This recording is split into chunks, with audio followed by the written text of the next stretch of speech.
Something absolutely ridiculous is happening with Battlefield 2042, and that is that we've reached player counts that we haven't seen since the launch of the game. Battlefield 2042's launch saw about 100,000 people at a peak concurrent time playing the game, and we've just about breached 85,000 people out of yesterday. Now, there are multiple reasons for this, but I just want to say how nuts that is. That's on Steam alone as well. In terms of every single metric of counting, we still haven't taken into account Xbox, PlayStation, all that good stuff, and people playing on the EA app, as I do. But yeah, the total player count is absolutely nuts, and that's mostly because 2042 is now having a free weekend. You can jump on, play with your mates, play on your own for free, with absolutely no commitment whatsoever. You don't have to pay anything. It's kind of ridiculous. And of course, this is to promote the new season, Season 6, Dark Creations. Now, I think Season 6 has also played a fair role in bringing people into the game. It's the most out there season we've had yet. It's what the community are calling the best DLC map we've had yet, with amazing details, some new guns, gadgets, and also the incredibly strange hovercraft that I've been really enjoying using lately because it's just so fun. Getting a road kill with that was probably peak life. Anyway, with that all out of the way, let's go for some tips for new players who've just jumped in. If you're returning from older Battlefield games, some things may have changed in 2042 that you're not really aware of, or if you're jumping in for the first time, there probably will be some useful tips here for you, so let's dive straight in. First of all, we got to go with PTFO. For those of you that don't know, PTFO stands for Play the Fucking Objective, because that is the number one thing you need to do in Battlefield, and it's no different in 2042.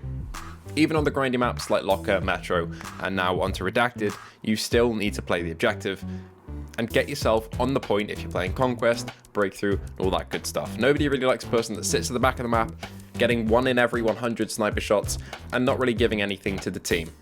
Playing the objective also doesn't just mean hurling yourself onto the objective and then dying immediately. It also means resupplying your teammates, sticking with your squad, supporting pushes, and playing your class role, which we'll get onto in a bit. But number one is focus on what game mode you're playing. Don't just jump into anything. If you want to go in and blindly shoot people, there's Team Deathmatch. I'd recommend that. It's a lot of fun, even though some of the map layouts are a little bit scuffed. TDM's the place you want to be for that. But in most of the game modes like Conquest, Breakthrough, Rush, you name it, playing the objective is key. Our next tip is to unlock some guns and attachments in single player. You'll notice that some guns you just can't unlock on the Battle Pass, and that's because they're from previous Battle Passes.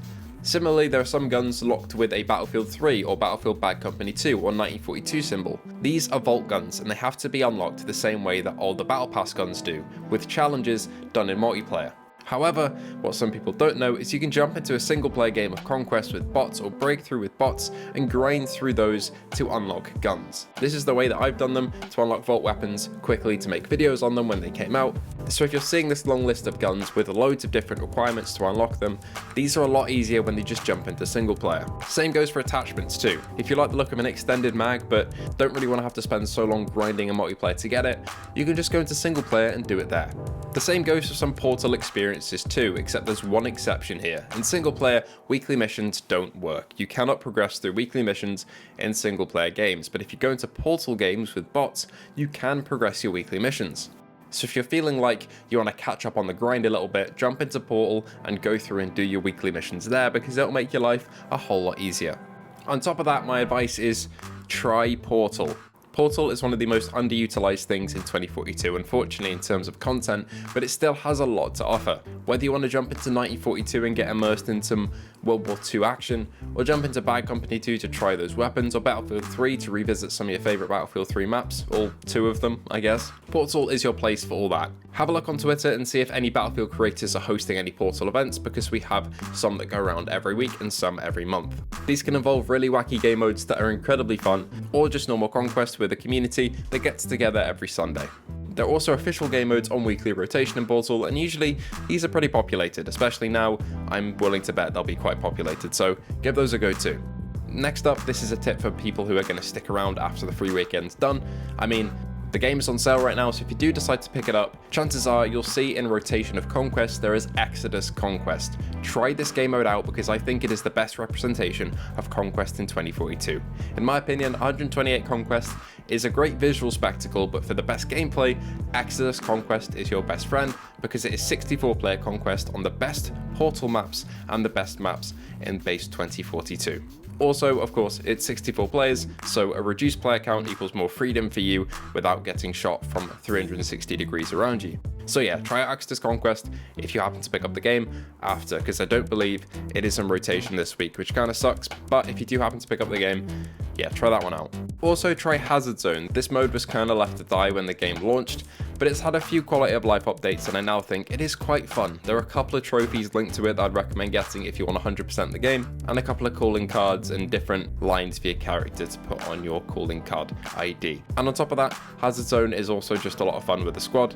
It's what me and my family play when we jump on the game together, and squad play is more integral here than ever, so I'd recommend giving it a go. It's an extraction royale that might be a bit bare bones, but it's also a good way to upgrade your guns by killing AI that count towards your gun's progression, no matter where you are on the progression tree.